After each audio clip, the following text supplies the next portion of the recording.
Alright everyone, welcome to your 50th HTML5 tutorial, and in this lesson we're going to finally give this baby some functionality, making it work, making something happen whenever we click the save button. So basically, like I said, what we're going to be doing is making a variable. Now every variable has a name and a value. So right now, whenever we click this, nothing happens, but eventually what we're going to be doing is setting this as the variable name and this is the variable's value, and just displaying the information over here to verify that this program does indeed work. So let me go ahead and do that right now. So now that you got your HTML file and CSS file set up, hop over to your JavaScript file. Now the first thing that we want to do is a function that happens as soon as the window loads. This kind of kicks off everything. So just go ahead and on your window put add event listener. Now this of course takes three parameters. The first one is load. When do we want this to happen? As soon as the window loads. What do we want to happen? Call a function called do first. Now we're going to be building that function in just a couple seconds. And the last parameter is false, and if you guys watch any of my previous tutorials, you know why. So basically, we want to call the function do first as soon as the window is done loading or the web page is done loading. So let me go ahead and build that function right now. Function do first, and this takes a parameter of nothing. In other words, I'm just going to confuse you guys. Don't even listen to me. Just put this tutorial on mute and, just follow along with it. This is probably your best bet. But anyways, the first thing we need to do is we need to reference this button right here. Now we need to reference it because we need to say, okay, whenever they click this button, that's when we want to save the data. So we need to reference that through a variable called button. I'm going to name it button. And how we do that is document get elements by ID. Now if we look, the ID of the button is button, so whenever we reference that ID, it knows that we're talking about this button right here. So get element by ID, and the ID of that is button. So now the variable button references this button right here. Simple enough. So now what we want to do is we want to add an event listener to that button, because remember, an event listener is something that sits on an element. In this case, is going to sit on the button and wait until you perform an action to that button. So what action is it going to wait for? It's going to wait till we click that button. Now it says, okay, whenever you click that button, what do you want to do? Well, I just want to call a function called save crap.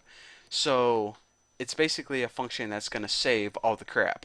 So now let me go ahead, and you're thinking, okay, well, where is that function? Is save crap built into JavaScript? No, they would never build a function that was named something so inappropriate. Only I would do that. So let's go ahead and build that function right now. Function save crap. So basically, whenever they click that button, this function is going to be called. Now remember, like I told you, what we're doing is we're going to be inserting two pieces of data in here. Whenever they click this button, it's going to call a function called save crap. What save crap is going to do is take the value of this, which is right now, I'll put like person in here, and the value of this, which is Bucky, and it's going to save basically a variable called person, and that variable is going to have the value of Bucky. So the first thing we need to do is we need to reference the contents of this. So we already know how to reference this entire element itself by get element by ID, because check it out. I'll say in a second what I'm talking about. 1 equals document get element by ID. Okay, so document get element by ID, and remember, this very first text area, the ID of it was 1. So whenever we try to get element by ID and press 1, it's not going to get the contents of here. What it's going to do is it's going to set this equal to this whole entire thing. But this whole entire thing isn't the variable. Only the contents of it is the variable. So we can't set it equal to document get element by ID 1. We need to set it equal to document get element by ID 1, the value of it. Because the value of basically a text area is the contents inside that area. So basically whatever we typed into that text box, it's now going to be stored in the variable 1.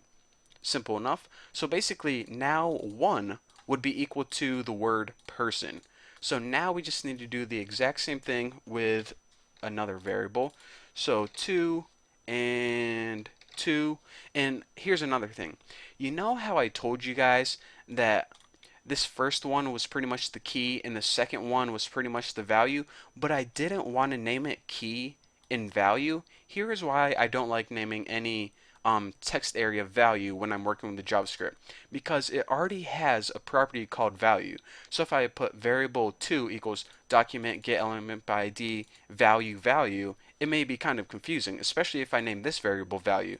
So that is why I chose the variable names 1 and 2 rather than key and value. I hope you understand. So now what I'm going to do is basically this. I have a variable all set up. This is the name of the variable 1, and this is the value of the variable 2. So how do I actually save it?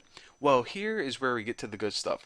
We use something called session storage. Now, session storage is a class that's built in to HTML5. Now, it has a method called setItem. Now, usually whenever we have methods that we don't, or functions rather, I guess are called in JavaScript, that we don't usually see, we're going to need to build them ourselves. But this function is actually built into HTML5. What it does is it takes two parameters, in this case 1 and 2. It basically creates a variable that the user is going to store. Now, the key of that variable is person, and the value of that variable is Bucky. So it pretty much creates a variable with the variable's name being the first parameter and the variable's value being the second parameter. So typically, I think more technically, they're called keys instead of names, but I say variable names, and the variable's value is of course the value. So what we did in this line of code is we basically created a variable that we're going to store on the user's computer. So now that we did that, I'm going to call one more function, and that is, should I even do this in this tutorial? I think I'm going to save it to the next tutorial, because I got one more function and one more line of code to go in this, but whenever I explain it, I want to explain it thoroughly, and I don't want to run out of time or bore you guys. So go, chill out, soak all this knowledge in, go grab a Hot Pocket, some hot chocolate, some more hot stuff, come back when you're ready to learn, and we're going to be finishing up this program. So thank you guys for watching. Don't forget to subscribe, and I'll see you guys in the next lesson.